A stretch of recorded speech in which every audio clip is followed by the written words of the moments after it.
이 아침 저와 여러분 하나님의 말씀 요한복음 3장 14절부터 19절까지의 말씀을 봉독하여 드립니다. 모세가 광야에서 뱀을 든 것 같이 인자도 돌려야 하느니 이는 그를 믿는 자마다 영생을 얻게 하려 하십니다. 하나님이 세상을 이처럼 사랑하사 독생자를 주셨으니 이는 그를 믿는 자마다 멸망하지 않고 영생을 얻게 하려 하십니다. 하나님이 그 아들을 세상에 보내신 것은 세상을 심판하려 하심이 아니요 그로 말미암아 세상이 구원을 받게 하려 하십니다. 그를 믿는 자는 심판을 받지 아니하는 것이요 믿지 아니하는 자는 하나님의 독생자의 이름을 믿지 아니하므로 벌써 심판을 받은 것입니다.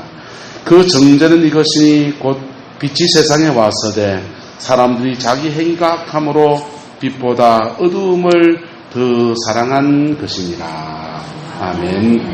옛날 페르시아의 한 왕이 세 사람의 지혜자를 불러놓고 한 사람 한 사람에게 묻기 시작했습니다. 세상에서 가장 괴로운 것이 무엇인가 이렇게 물었어요. 그랬더니 한 사람이 대답합니다. 뭐니 해도 늙어서 가난한 것이 가장 괴롭고 힘든 것입니다. 그랬습니다. 젊어서는 좀 가난해도 좀 고생 좀 하면 되지만은 늙어서 가난해지면 참으로 비참해집니다. 이것이 참 괴로운 것입니다. 그랬어요. 그랬더니 옆에 있는 또 한 사람이 이렇게 말합니다. 어떤 상황에 부딪힐 때 인간으로는 할 수 없는 한계를 느낄 때 참 괴로운 것입니다. 그랬습니다. 세 번째 사람이 이렇게 말했습니다. 해놓은 것도 아무것도 없는데 임종을 맞이할 때 그거 참 괴로운 것입니다. 그렇게 말했습니다. 이 세 사람의 지혜자들의 말은 다 일리가 있습니까? 없습니까? 일리가 있는 얘기지요. 나이가 들어서 돈이 없는 것도 참 괴로운 것이고, 두 번째, 인간의 살아가는 삶 속에서 어떤 상황에 물질이 부족한 상황이라든지 또는 건강에 문제가 있어서 그 한계에 부딪힌다든지 또는 인간관계의 어려움들 속에서 부딪히며 살아가는데 그걸 극복해낼 수 있는 아무런 지혜와 방책이 없을 때 그것도 인생은 참 괴로운 것입니다. 근데 이 왕은 이 세 번째 현자의 말에 낙점을 찍었다고 합니다. 나이가 들었을 때 아무것도 해놓은 것 없이 임종을 맞는 게 가장 괴로운 거다. 그렇게 얘기했다 그래요. 여러분의 인생살이 속에서 지금까지 사람 속에서 무엇을 남겼고 또 앞으로 무엇을 남기려 살아갈 수 있을 것 같습니까? 하나님 앞에서 아름다운 것을 남기고 아름다운 것을 이루어가는 남은 생이 되기를 예수님의 이름으로 축복합니다. 사람의 인생을 이렇게 지혜롭게 산다고 하는 것은 결코 그렇게 쉬운 것이 아닌 것 같습니다. 지난주 그전주 몇 주간 동안에 하나님이 갑자기 만남들을 허락해 주시는데요. 몇 사람을 만났어요. 주로 이제 목사를 만나는 거죠. 옛날 같이 목회했던 동료 목사도 만나고 신학교 다닐 때 같이 친구로 지냈던 친구가 캐나다 갔다가 이빨 치료하러 들어왔는 짐에 저를 만나가지고 금요일 밤을 꼬박 샜어요. 새벽기도 올 때 꼬박 새고 온 것 같다. 그렇게 꼬박 새면서 지나간 자기 인생을 쭉 얘기하는 것을 들어주는 시간도 가졌고요. 또 연세가 있으신 한 분 목사님을 또 만나게 됐고, 이민 목회라고 들어왔다가 이제 오늘 위임식을 하고 있는 대구의 침산교회 아주 친하게 지낸 형님같이 여기는 목사님들을 만났습니다. 그 목사님들 만나서 이런 얘기 저런 얘기 인생을 얘기하는데 목사의 인생도 다른 사람들과 별반 다르지 않다라는 것을 참 많이 느낍니다. 목회 안에서 아름다운 열매를 거둔 분들은 그 속에서 너무 기뻐하고 즐거워하고 이런 감정도 많고 그런데 지난 주간에 만났던 분들은 다들 좀 씁쓸한 얘기들을 많이 했습니다. 교회가 어려운 얘기, 그 다음에 목회 활동 안에서 어려움을 낸 얘기, 목회를 그만둘까 말까 고민하는 얘기, 별별 얘기들을 다 들으면서 마음이 짠했습니다. 한국교회 상황이 녹록지가 않아서 너만 힘드냐 나도 힘들다 뭐 이런 얘기하면서 너도 아프냐 나도 아프냐 그런 얘기를 하면서 그 시간을 보냈던 것 같습니다. 그런데 그 중에 이제 포항에 있는 목사님 한 분의 얘기를 조금 하고자 합니다. 이 목사님은 목회 안에서 굉장히 어려움이 있었어요. 그 어려움 중에 그 고비를 지나서 이제 교회가 좀 안정이 이제 되어서 목회를 쭉 해나가는데 기쁜 얘기를 하시는 겁니다. 기쁜 얘기하는데 딸이 하나 있고 아들이 하나 있습니다. 딸은 한동대학을 나왔습니다. 한동대학을 나와서 한동대 법학전문대학원을 나왔어요. 변호사 시험을 쳐서 변호사에 합격했습니다. 학교 다닐 때 경영학을 공부했으니까 요즘 법조계에도 이제 그냥 일반 변호사가 있고 경제통 뭐 이런 통이 있답니다. 그래서 경제 쪽의 일을 감당하는 변호사가 되고 싶은데 그래서 대형 로펌에 취직하려고 하니까 너무 힘들고 그러니까 그게 취직될 동안에 그냥 1년 정도 중국의 국제 뭐 그룹에 무슨 그게 이제 중국 기업체에 취직해가지고 경제를 좀 공부해야 되겠다. 그래서 1년 동안 중국 회사에 취직해가지고 돈을 벌었습니다. 돈 벌어온 거 가지고 서울에서 이제 이 친구가 얘가 이제 무슨 공부를 회계사 공부를 또 시작을 했어요. 변호사 된 건 어려운데 회계사 공부를 또 시작해서 경제에 대해서 박식한 경제통 변호사가 돼서 로펌에 취직을 하려고 그렇게 얘가 마음을 먹었습니다. 그랬는데 이 자매가 취직을 해서 공부를 하다 보니까 돈이 자꾸 줄어드는 거죠. 그래서 아르바이트를 하려랑으로 어디 가서 아르바이트를 할까 하다가 법률을 공부했으니까 또 변호사니까 그래도 남들 변호일을 어떻게 하는지 구경이나 하자 싶어서 로펌 변호사들이 모여서 만든 회사들이 로펌이라고 합니다. 로펌에 취직을 했어요. 알바를 하면서 거기서 알바를 합니다.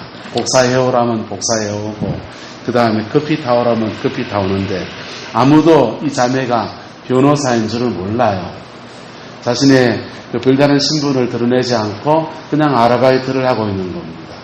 그런데 서름도 많이 겪습니다. 더위를 많이 타는데 가장 더운 데서 그냥 속된 말로 구질구질한 일을 하려고 하니까 이 자매 속이 좀 상하기도 하고 그러는데 성실하게 감당하고 있습니다. 그런데 그 일을 감당하고 있는 것을 사람이 좀 보통 아르바이트 생활하고 좀 다르게 행동하고 말하고 그리고 하는 처신들 하는 거 보니까 좀 달라 보이는 거죠. 그래서 그 회사의 부사장이 이렇게 보더니 쟤 한번 조사를 해봐라. 그래서 뒷조사를 해봤어요. 조사를 해보니까 변호사인 겁니다. 한동대학을 나와서 국제 변호사 로스쿨을 졸업하고 변호사가 돼서 중국에 갔다 온 국제통인 겁니다. 그래서 사장님이 갑자기 부르더니 너 좀 보자 하더니 갑자기 파격적인 제안을 합니다. 유럽에 지사장을 하나 파견을 해야 되는데 네가 갈 수 있겠냐. 결혼도 안 했어요. 예뻐요. 좀 통통하긴 합니다. 제가 봤거든요. 근데 결혼도 안 했는데 유럽에 덴마크에 지사가 있는데 네가 가서 지사장을 할 수 있겠냐.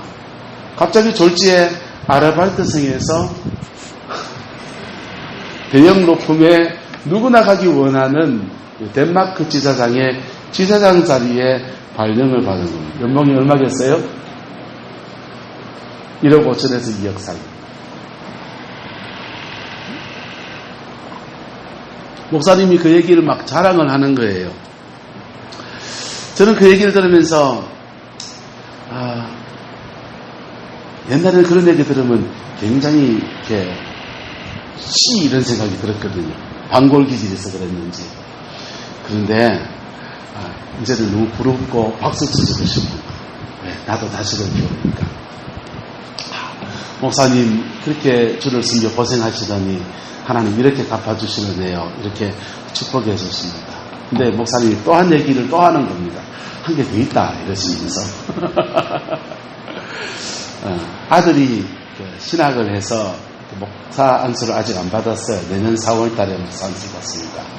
근데 이 아버님은 저희 같은 통합적 교단 목사님인데요.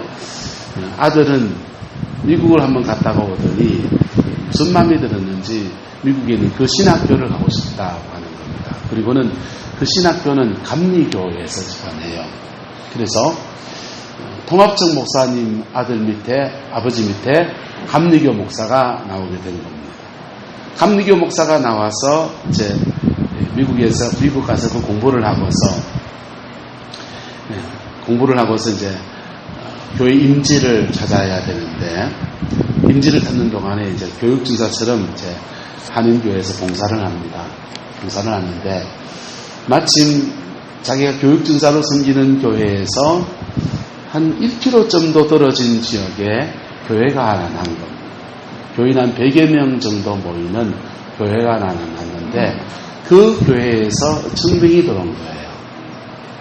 청빙이 들어왔으니까 좋은 일이잖아요. 그렇죠?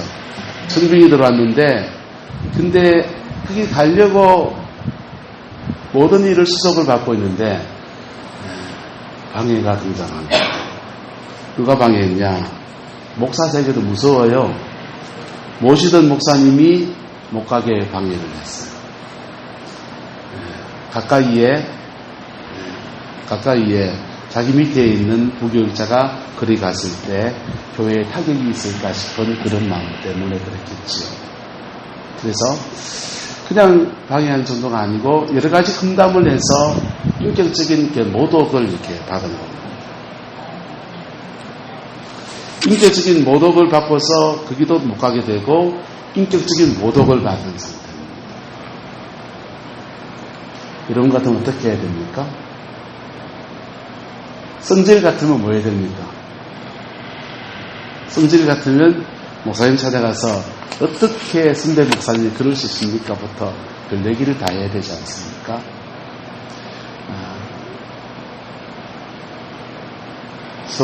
포항으로 전화해서 어머님, 사모님한테 이런 얘기 저런 얘기하면 속상한 얘기를 쭉 합니다.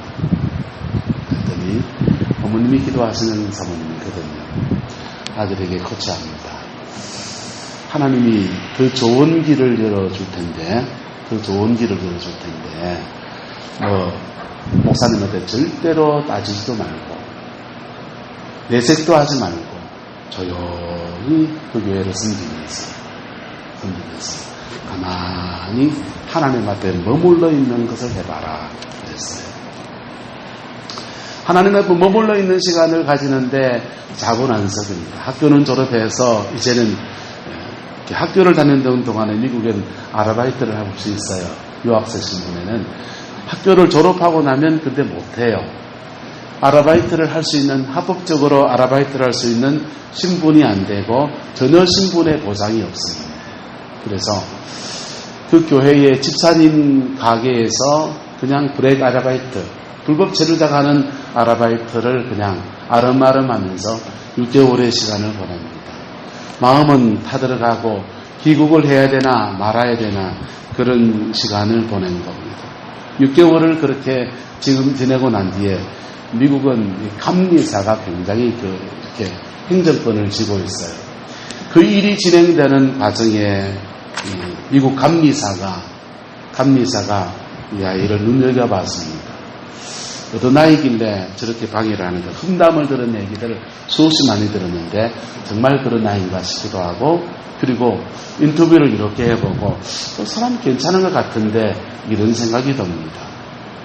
그래서 차근차근 이 앞뒤뒤를 조사를 해보니까 그 일들 속에서 시기와 질투 이런 것들이 존재했다는 것을 알게 되어졌습니다. 그 아이가 불쌍하게 여겨졌습니다. 미국 사람이에요. 한국말을 못하는 미국 사람입니다. 근데 그래서 갑자기 미국 감리사가 전화가 왔어요. 저쪽에 교인이 200명이 모이는 미국인 교회가 있는데 그 교회에 자네가 부임할 수 있겠나 그랬어요. 여러분 미국 교회 200명은 한국 교회 2,000명 수준입니다. 그래서 아직 목사 안수를 안 받았는데 200명 교회에 담임 목사로 부임을 하게 된 거지. 할렐루야. 저 두 가지 얘기 들으면서 너무 부럽기도 하고 너무 감사하기도 하고 함께 축하해주는 그런 시간을 가졌습니다. 여러분, 또 다른 사람들의 얘기는 가슴 아픈 얘기들이어서 제가 얘기하지 않겠습니다. 여러분, 인생을 살아가면서 우리는 작은 승리들을 이렇게 취하고 누리는 사람이 있는가 하면 또 어떤 사람들은 인생의 쓴맛을 보기도 합니다. 그 쓴맛을 보고 그 쓴맛의 시간을 지나가면서 반전이 돼서 다시 일어서는 사람도 있는가 하면 그 쓴맛의 시간에 그만 주저앉아 버리는 수많은 사람들도 우리는 사실은 존재하는 것입니다. 오늘 본문의 이야기는 14절의 말씀에 모세가 광야에서 뱀을 든 사건에서 시작합니다. 모세가 광야에서 왜 뱀을 들었냐 하면요, 뱀을 들었고 그 뱀을 쳐다본 사람마다 다 살게 되는 역사가 있었습니다. 이스라엘 백성들은 가나안 땅을 향해 가는데 하나님의 모든 준비를 다 해주셨습니다. 시내 산에서 하나님의 십계명을 받고 성령을 체험하고 그리고 하나님의 용사가 되어서 가나안 땅까지 들어갑니다. 그런데 문제는 가데스 바네아라는 곳에서 그들이 가나안 땅을 눈앞에 두고서 원망하고 불평하고 하다가 그만 낭패를 겪게 되었어요. 뒤로 돌아가면서 다시 광야를 들어가게 된 겁니다. 그에게 주어진 가나안을 차지하지 못하고 뒤로 돌아가는 그런 일들을 겪게 된 것입니다. 뒤로 돌아가는 광야는 목표가 없어졌습니다. 가나안 땅을 갈 것이라는 목표를 가지고 그들이 시험도 지나가고 하나님의 말씀을 받고 훈련받는 시간도 지나갔는데 이제는 목표가 없는 광야를 지나갑니다. 너희들의 살아있는 동안에는 절대로 가나안을 못 갈 것이다 라고 하는 말씀 앞에 그들은 인생의 목적이 사라져 버렸습니다. 그런데 가는 광야길이 녹록지가 않습니다. 햇볕은 장렬하게 타오르고 그리고 밤에는 춥고 그래서 참다가 이들이 불만이 폭발해버립니다. 원망과 불평이 그냥 팍 터져나올 때에 갑자기 불뱀들이 나타나서 광야의 뱀들이 나타나서 사람들을 물어서 그 도구로 사람이 막 죽어나가는 겁니다. 그럴 때 모세가 하나님 앞에 간절하게 중보의 기도를 합니다. 하나님, 저 사람들 지은 죄니까 당연히 땡땡이 받게 해주세요. 그렇게 하지 않고 뭐 했다고요? 중보의 기도를 했습니다. 여러분, 중보자들을 소중히 여기기를 예수 이름으로 축복합니다. 중보자들은 그 망할 고비에서 세기를 찾아내는 하나님의 은혜를 끌어내는 역사가 있는 거예요. 하나님의 진노 속에서 세기를 찾아내는 놀라운 역사가 바로 중보자들의 기도 속에서 이루어지는 겁니다. 한 따라서 기도는 아무것도 아닌 것이 아닙니다. 여러분, 기도는요, 사람들 보기에 시간 낭비하는 것 같아요. 아무것도 아닌 것 같아요. 그런데 기도는 아무것도 아닌 거예요. 기도만 한다. 기도만 하는 게 그 사람에게 사명이면 하셔야 돼요. 할렐루야. 그렇게 중보했더니 하나님께서 모세에게 놋뱀을 만들어서 장대에 높이 매달아라 그랬어요. 그리고 그것을 쳐다본 사람마다 다 살아날 것이다 라는 말씀을 주셨어요. 그래서 물렸던 사람, 이런 사람, 저런 사람들 그냥 놋뱀을 장대에 만들고 매달았고 그 매달은 놋뱀을 사람들이 한 명씩 두 명씩 쳐다보면서 낚기 시작합니다. 어떤 사람들은 쳐다본다고 낚겠어 이러다가 옆에 사람이 나니까 나왔네 나도 쳐다봐야지 이런 사람이 있을 거예요. 어쨌든 그 쳐다본 사람마다 다 나음을 얻었습니다. 그런데 주님은 오늘 이 말씀을 요한복음 3장에 기록하시면서 당신을 가르쳐 말씀합니다. 모세가 광야에서 놋뱀을 들어서 장대에 높이 매단 것처럼 인자도 들려야 할 것이다 라고 했습니다. 인자가 들린다는 말이 뭡니까? 예수님이 십자가에 달려 죽게 될 것을 말씀하는 겁니다. 그리고 그 달리면은요 15절에 이는 같이 읽어보시죠. 시작. 이는 그를 믿는 자마다 영생을 얻게 하려 하심이라. 뭐하니라? 영생을 얻게 하려 하심이라. 모세는 놋뱀을 높이 들었는데 그 들었는 놋뱀이 불뱀에 물려 죽어가는 사람들에게 생명을 회복하는 길이 되어졌는데, 예수님은 십자가에 높이 달리시는데 그를 믿는 자마다 무엇을 얻게 된답니까? 영생을 얻게 된다는 것입니다. 영원한 생명을 얻게 된다는 것입니다. 할렐루야. 저와 여러분 다 누구를 믿습니까? 예수님을 믿습니다. 옆 사람 축복합시다. 당신은 지옥은 못 갑니다. 구경도 못 합니다. 여러분, 우리는 예수를 믿는 사람이기 때문에, 예수님 때문에 영생을 믿는 자마다 영생을 얻게 하시는 은총 속에 들어오게 된 것입니다. 할렐루야. 그리고 천당에 간 것만 아니라 예수를 믿을 때에 우리가 하나님의 자녀가 되게 하시는 은혜도 주어진 거예요. 신분도 받게 하시는 거예요. 그리고요. 그리고 끝이 아니에요. 우리 인생에 막히고 묶였던 모든 묶임들도 십자가 앞에서 풀어지는 영광의 역사가 이루어지는 거예요. 할렐루야. 그래서 따라 십자가를 바라보는 것은 꽉 먹고 알먹기입니다. 여러분, 십자가를 바라보는 것은 우리가 생명이 다해서 천국을 가느냐 못 가느냐, 분명히 그 문제를 중요하게 좌우합니다. 할렐루야. 그런데 그것만 좌우하는 것이 아니라는 거예요. 인생의 길이 막혔을 때 십자가를 바라보면 그 십자가 안에서 하나님이 우리에게 새 길을 여시는 은혜를 경험하기도 합니다. 아까 말했던 그 목사님의 그 아들, 처자식은 미국에 같이 있고요, 돈은 떨어지고요, 갑자기 부이 마르는 교회에서 파토 나서 가지 못하게 되고요. 그래서 인생의 길이 막혔을 때 어머니 사모님이 권한 말, 너 얼마가 됐는지 모르지만은 하나님 앞에 뭐하라? 머물러 있어라. 십자가 앞에 머물러 있어라. 그리고 그 머무름의 시간 동안에 뭐 하지 마라? 따라 죄 짓지 마라. 그 머무름의 시간에 죄 짓지 말라. 원망하고 불평하고 서로를 퍼뜨려서 교회를 어지럽히고 그런 거 하지 말고 너 하나님 앞에 조용히 머물러 있어라. 여러분, 그랬더니 그의 인생에 막혔던 길 같던 것이 뻥 뚫어지면서 또 한 고비를 넘어가면서 200명 교회의 담임 목사로 부임하는 축복을 그가 누리게 되어진 것이지요. 여러분, 사람들은 예수를 믿습니다. 그리고 예수 믿으면 천국 간다라는 기대를 가지고 오늘도 교회에 앉아 있습니다. 마치 보험금을 납부하듯이 주일 예배를 출석하고서 예배를 드리기도 합니다. 하나님이 구원의 은혜를 주실 겁니다. 할렐루야.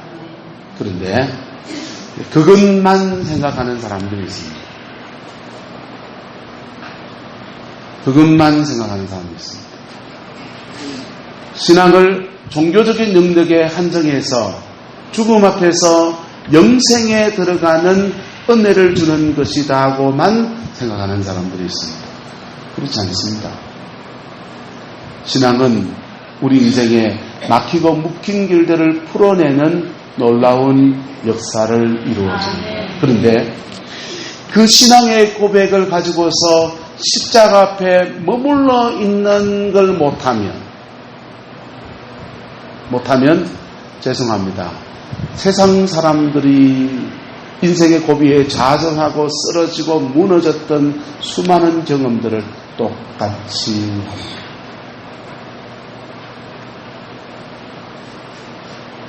목회를 하다가 아픔을 겪었던 친구 목사들을 만나서 이런 얘기 저런 얘기를 나누었어요. 공통점이 뭔지 압니까? 공통점이 마음에 평강이 없어요. 뭐가 없어요? 마음에 평강이 없어요. 그리고 자신이 지금 그런 처지에 있는 것들에 대해서 사방으로 불평이 쫙 이렇게 뻗어져 있습니다. 목회를 하는 처지에서 같은 처지들을 듣고 지나온 사람으로서 이해할 수 있어요. 저 이해할 수 있거든요. 한국교회가 녹록지가 않거든요. 이해할 수 있어요. 목사님도 이해가 되지요? 그죠? 이해할 수 있어요. 그런데 어떤 사람은 그것을 뛰어넘어서 세기를 찾아내는 믿음의 사람들이 일어나게 되는 겁니다. 그런데 이것은 목사들의 이야기일까요? 우리 모두의 얘기일까요? 저와 여러분들도 마찬가지라고요. 인생의 중요한 고비를 지나갈 때마다 그리스도의 피 묻은 십자가 안에서 자신을 점검하고 그 십자가 안에서 홀파골 내려가는 일들은요, 모든 믿는 자에게 주어진 하나님의 특권입니다. 또는 모든 믿는 자가 그것을 극복해 나가면서 구원의 은혜를 받은 그 감격 위에 인생의 승리라고 하는 놀라운 축복을 받는 비기이기도 한 것입니다. 그런데 십자가 앞에 머물러 있는다는 것, 십자가 앞에서 십자가를 바라본다고 하는 것에는 반드시 뭐가 따라붙는 것입니다. 뭐가 따라붙는 게 있는데요. 19절입니다. 그 정죄는 이것이니 곧 빛이 세상에 왔으되 사람들이 뭐가 악함으로? 자기 행위가 악함으로 빛보다 어두움을 더 뭐했다 합니까? 사랑했다 그랬어요. 여러분, 십자가를 통해서 여러분의 삶에 승리가 주어지게 되기를 예수님의 이름으로 축복합니다. 그런데 그 승리를 취하지 못하는 사람이 있어요. 하나님은 모든 믿는 자에게 허락하신 은혜예요. 동의하십니까? 그런데 그 승리를 취하려고 하면요, 모든 믿는 자에게 허락하신 은혜인데 그 승리를 취하려고 하면 따라합시다. 용서할 사람을 용서해야 됩니다. 회개할 것을 회개해야 됩니다. 십자가 앞에 머무른다고 하는 것은, 그 십자가를 바라본다고 하는 것은 자신의 늘 죄와 연약함, 얽히고 설킨 일들 속에서 그 연약함을 십자가 앞에 직면해야 된다라고 하는 문제가 있습니다. 거기에서 그걸 하지 못하면 죄송합니다. 길은 안 열려요.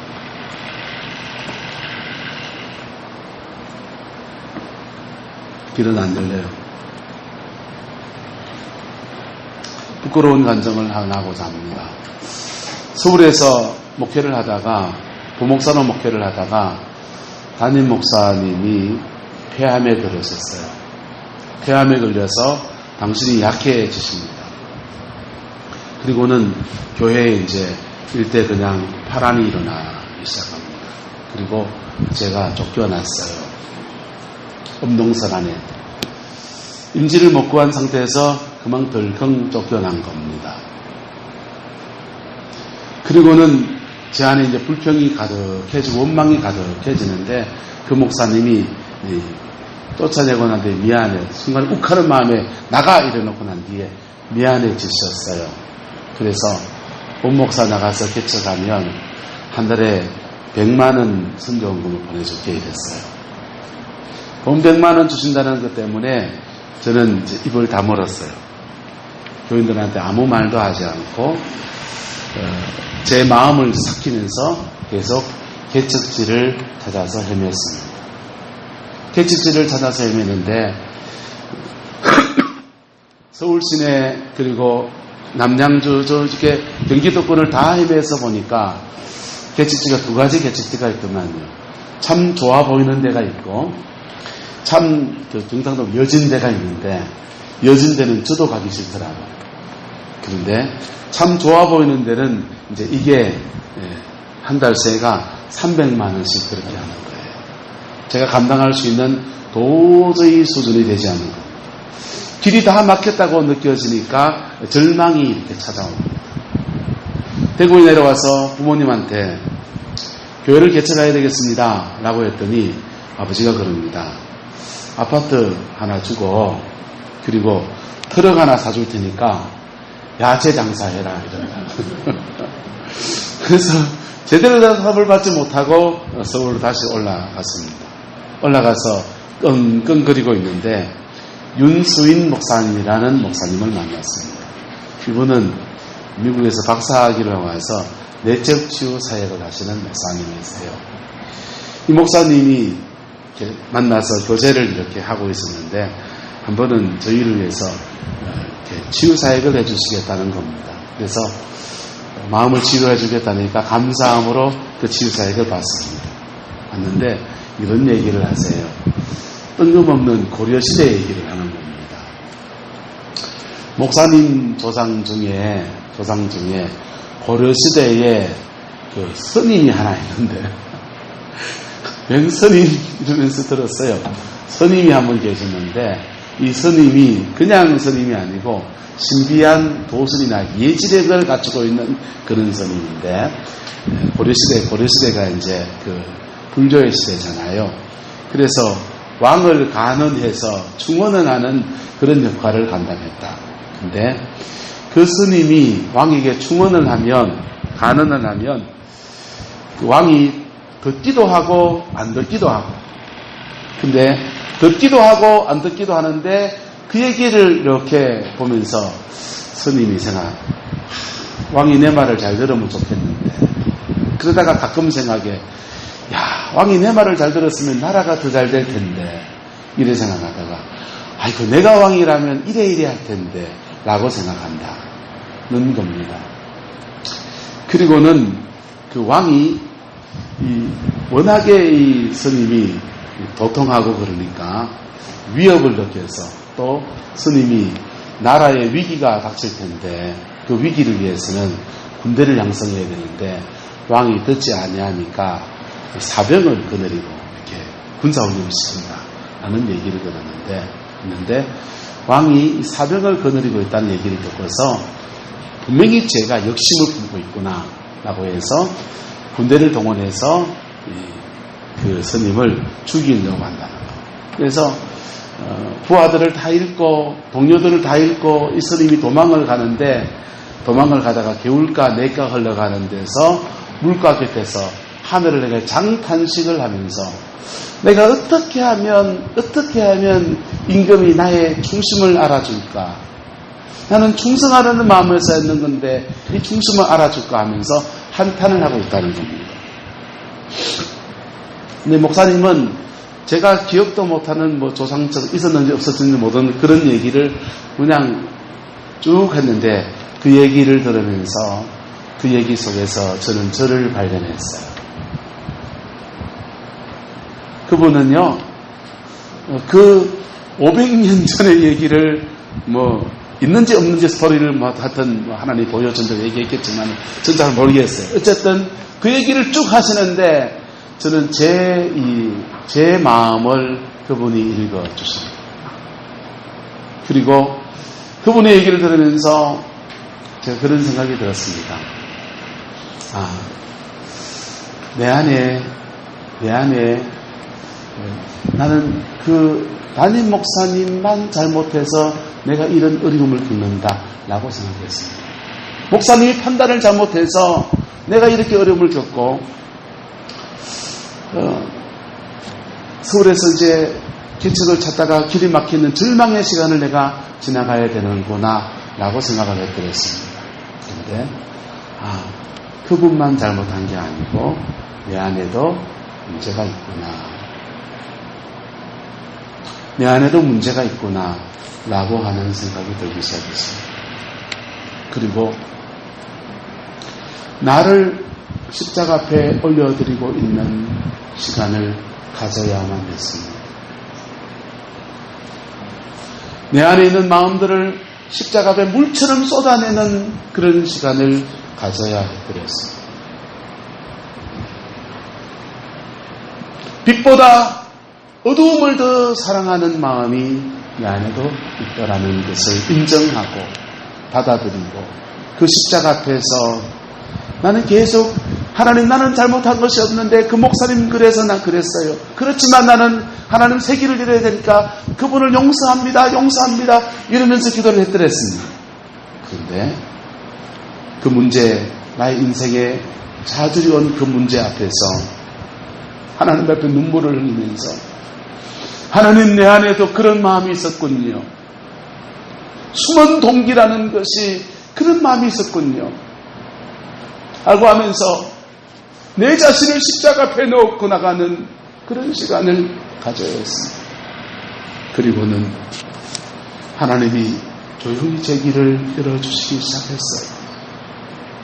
여러분, 예수를 믿는다는 것은요, 하나님의 자녀가 되는 것이고, 하나님의 자녀가 되어서 영원한 생명을 얻어 천국에 가는 은총을 주시는 거예요. 그런데 그것과 함께 우리의 삶에 승리라고 하는 것을 넉넉히 주실 수 있는 전능하신 하나님을 우리가 아버지라고 고백하는 거예요. 그 전능하신 하나님이 인생의 중요한 고비에서 길을 막아버릴 때가 있고요. 그 전능하신 하나님이 막혀진 길들을 다시 열어줄 수도 있고요.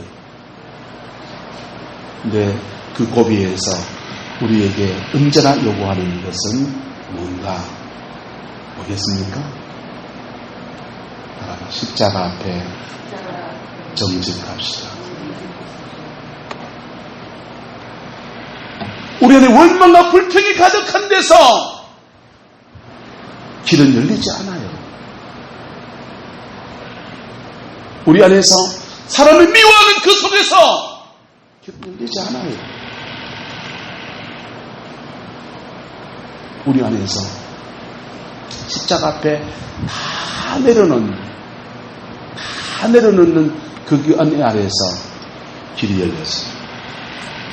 그렇게 한 고비의 길이 열렸다고 해서 또 한 고비가 또 없습니까? 인생을 살아보니까 그렇게 한 고비의 길이 열리고 난 뒤에도 또 한 고비의 길이, 또 한 고비의 길이, 몇 번의 고비의 길마다 계속해서 반복적으로 우리 요구하는 것은 무엇인가 하면요, 십자가 앞에 머물러줍니다.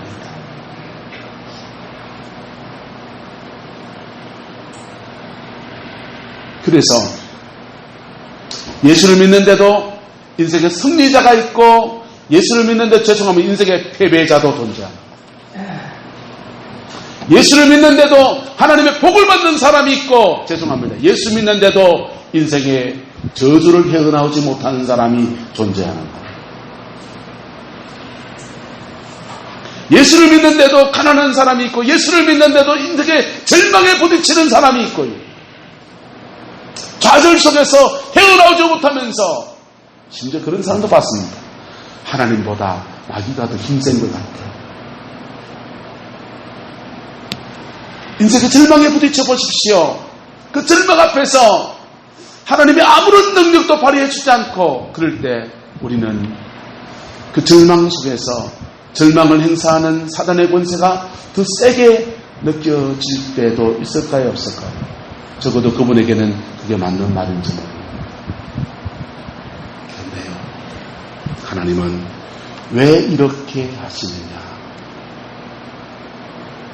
하나님은요, 우리 인생의 성공보다, 승리보다, 뭘 이루는 것보다 더 중요한 것을 따라합시다. 나의 영혼입니다. 우리의 영혼이 소중하기 때문에 그런 것입니다. 영혼이 더 소중하기 때문에 고비고비마다 십자가를 바라보라, 십자가를 바라보라, 십자가를 바라보라 라고 말씀하십니다. 그리고 십자가를 바라보지 않고 이 길 찾아 헤매고 저 길 찾아 헤매면 죄송합니다, 이 길 막아버리고 저 길 막아버리고 계속 막히는 것을 계속해서 경험합니다.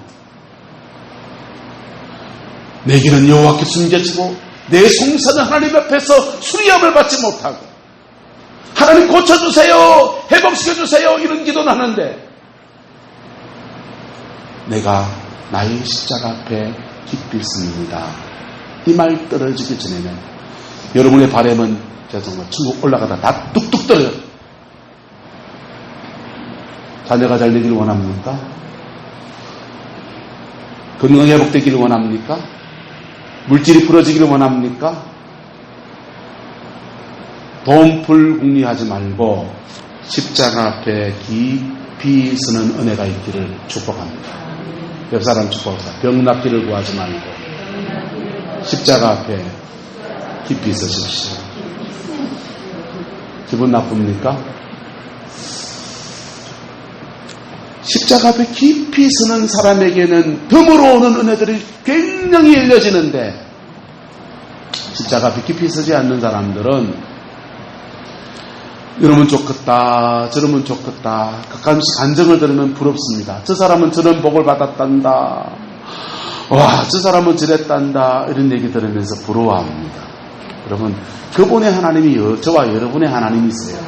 할렐루야. 그분에게 행하신 하나님은 우리에게도 행할 수 있는 바로 그 하나님이십니다. 근데 우리에게 계속 요구하시는 건 뭐냐? 그 고비고비마다 따라합시다. 빛보다 어두움을 더 사랑하지 않겠습니다. 내가 어두움을 사랑하지 않습니다 라고 자신을 인정하는 것. 내가 사람을 미워했습니다. 판단했습니다. 시기했습니다. 질투했습니다. 자신이 어두움을 사랑했다는 것을 인정하는 것은 가슴이 아파요. 우리에게 때로는 더 큰 절망을 갖다 주기도 합니다. 그런데요, 자신을 인정하는 사람은 십자가의 그 빛이 햇살처럼 그의 영혼에 비춰집니다. 그리고 십자가의 영광이 그의 삶을 쫙 들어가는. 십자가의 영광이 뭡니까? 가난한 자로서 너희를 위하여, 부유한 자로서 너희를 위하여 가난하게 되신 것은 그의 가난해지심을 인하여 따라서 너희로 부자가 되게 하려 함이라. 부자가 되는 길도 십자가 안에 있습니다. 예? 나무 위에 달려서 모든 저주를 담당하신 것은 아브라함의 복이 너희에게 임하게 하려 함이라. 모든 복도 아브라함 십자가에 있습니다. 저가 채찍에 맞아보는 너희가 나음을 얻었느니라. 십자가의 영광 안에 있습니다. 질병의 치료도 십자가의 영광 안에 있습니다. 하나님의 아들이신데 엘리 라마 사막단이 버림받으시고서 저와 여러분 하나님의 자녀를 취득하시는 그 은혜도 십자가 안에 있습니다. 천둥 벌거서 그처럼 빨간불길 나가면서 우리의 모든 수치를 짊어지시고 우리로 수치당하지 않게 하시는 그 은혜도 십자가 안에 있습니다.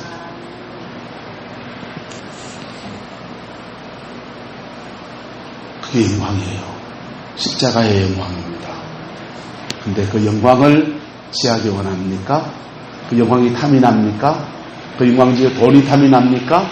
그 영광 중에서 치료와 회복이 탐이 납니까? 그 영광 중에서 하나님이 아브라함의 축복이 탐이 납니까? 그 영광 중에 영생을 얻는 게 탐이 납니까? 그 영광 중에서 하나님의 자녀의 권세를 가지는 게 탐이 납니까? 따라합시다. 빛보다 어두움을 사랑했습니다. 자기 자신을 빛보다 어두움을 사랑했습니다.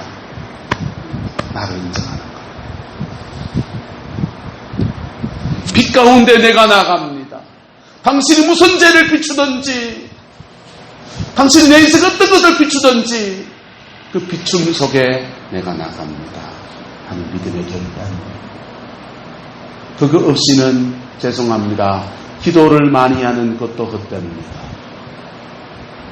그거 없이는 교회의 중직의 직분을 가지고서 장로님이 되신 것도 심지어 다 목사들 얘기 들었다. 몇 주간 동안. 목사가 되는 것도 그에게는 별로 의미가 없습니다.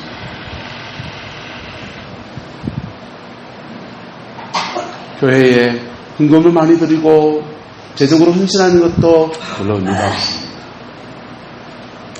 그러나 피 묻은 십자가 앞에 정직하게 나가는 것, 그 안에서 하나님은 모든 믿는 자들에게 세기를 여시는 하늘의 권세를 발동하시겠습니다.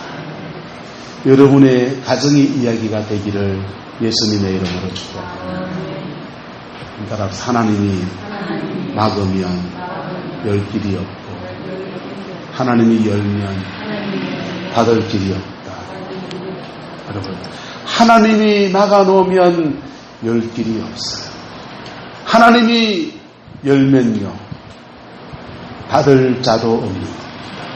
할렐루야.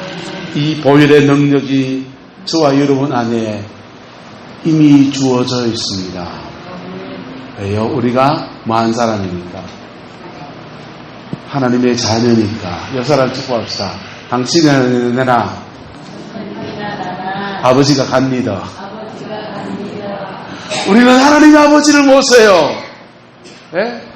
세상에 수많은 간증은 엄청난 간증을 하는데 그 사람도요 하나님 할아버지가 그분의 아버지인 게 아니에요. 똑같은 하나님 아버지를 모시고 있습니다. 그리고 그 하나님 안에서 우리 인생 또한 승리를 이끄실 그분의 역사가 우리에게 동일하게 주어집니다. 죄송합니다. 근데 그 영광을 누리려면 뭐 해야 된다고요? 빛보다 어두움을 더 사랑했습니다. 나는 목사여도 빛보다 어두움을 더 사랑한 사람이었지요. 장로님도 그럴 수 있죠. 장로님도 빛보다 어두움을 더 사랑했을 수 있지요. 그것을 고백하며 나갈 때 십자가의 그 영광은 햇살처럼 그의 영혼에 쏟아져 들어옵니다. 여러분, 십자가 앞에 무슨 자존심이 있습니까? 우리 위해서 천둥 긁어스물처럼 목숨을 내주시고 수치를 당하신 그 은혜 앞에 우리가 무슨 자존심을 내세울 수 있습니까? 예. 여러분, 암 걸렸습니다. 의사한테 가서 몸을 벗으라고 하는데 무슨 수치감을 논할 자격이 있습니까? 지금 급한데 말이에요. 여러분, 하나님 우리 모두를 아십니다. 우리의 죄도 이미 다 아세요. 연약함도 이미 다 아십니다. 그런데 우리가 그 제목을 가지고 주 앞에 뭐 하기를 원하시냐? 정직해지기를 기다리고 계십니다. 정직해지고 기다리고 있고, 정직해지면 쏟아붓듯이 그냥 쏟아집니다. 예수님 십자가에 죽으실 때 놀라운 일이 났습니다. 십자가에 목숨이 뚝 떨어지는 순간에 성전에 성수와 지성소를 갈라놓았던 가죽, 해달 가죽, 물개의 가죽으로 만든 아주 튼튼한 천막이, 이 커튼이 있는데 그 커튼이 위로부터 아래까지 쫙 찢어집니다.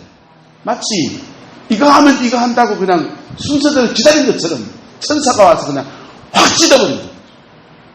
여러분, 우리가 십자가 앞에 설 때 우리는 그 영광 속으로 확 들어가는 역사가 있는 거예요. 그 안에서 막혔던 물고가 확 틀어지면서 놀라운 하늘의 복이 쏟아지는 은혜가 있습니다. 저와 여러분 안에 이런 은혜가 있게 되기를 예수님의 이름으로 축복합니다. 저는 이 민족 가운데서도 이런 일이 지금 필요하다고 생각합니다. 저보다 믿음의 선배들은요, 우리 임무교 목사님 목회하실 때 믿음의 선배들은 실학적으로 그렇게 많이 배운 것도 아니었어요. 하지만 열심히 기도하고 사람들을 세워서 이 나라를 이만큼 세워놨습니다. 그래서 저희들 신학을 할 때요, 신대원에 들어가려면 8대1이었습니다. 몇 수씩 해서 신학대학원에 들어가서 목사 되는 사람이 줄을 섰습니다. 지금은요, 장로회 신학대학교 신대원의 작년에 입시 경쟁률이 얼마냐? 1.2대1이었습니다.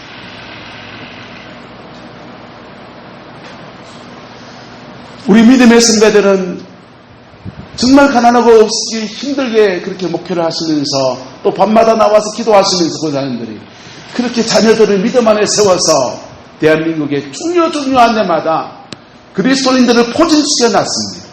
그래서 대한민국의 파워 엘리트 그룹, 대한민국을 정말 움직이는 리더 그룹들 속에서는 40%가 예수를 믿습니다. 정계, 장차관들, 국회의원들, 그 다음에 경제계 관료들, 중요한 보직 중에는 예수 믿는 사람이 장로님, 안수사님, 권사님들이 보직에 들어가서 그 위에서 자리를 차지하고서 그 인들을 감당해 나갑니다. 저는 교회가 사람을 길러내면 이래야 된다고 생각합니다. 사람을 길러내면 세상을 변화시킬 수 있는 세상을 짊어지고 갈 인재를 길러내고, 첫 번째 또 교회를 짊어지고 갈 주의 종들을 길러내는 것, 교회가 해야 될 일이라고 생각합니다. 우리 믿음의 선배들이 그 일을 참 잘 감당해 주셨어요. 그런데 오늘 시대에 이 대한민국은 굉장히 위기를 겪고 있습니다. 일본의 경제 침탈이 위기가 있지요. 중국과 미국 사이에 위기 있지요. 북한에 뭐가 위기지요. 러시아 비행기가 대한민국 영공에 왔다 갔다 한 것도 위기입니다. 그런데요, 그보다 더 심각한 위기는 이 십자가의 본질적 가치를 잃어버리고 있는 교회의 위기입니다. 여러분, 교회가 세워지면 세상은 저절로 굴러간다. 저는 그렇게 믿습니다. 교회가 세워지면 세상은 저절로 굴러갑니다. 네? 하나님은 교회를 통해서 중보자를 통했으면요, 모세가 중보했더니 이스라엘 백성 원망과 불평 속에서 아버지 죽어가는 사람들 속에서 다시 소석의 역사가 일어나게 되는 거죠. 오늘날 교회의 위기가 너무나 심각합니다. 교회에 신앙생활하면서 십자가의 그 은총을 제대로 가슴으로 경험하지 못한 사람들이 예배당 안에 좀 널려 있습니다. 그런데요, 감사한 것은 지금 위기의 때에, 여러분이 인생의 고비의 때에 십자가의 제 가치를 발견하고 그 속에서 무릎 꿇는 은혜가 있기를 예수님의 이름으로 축복합니다.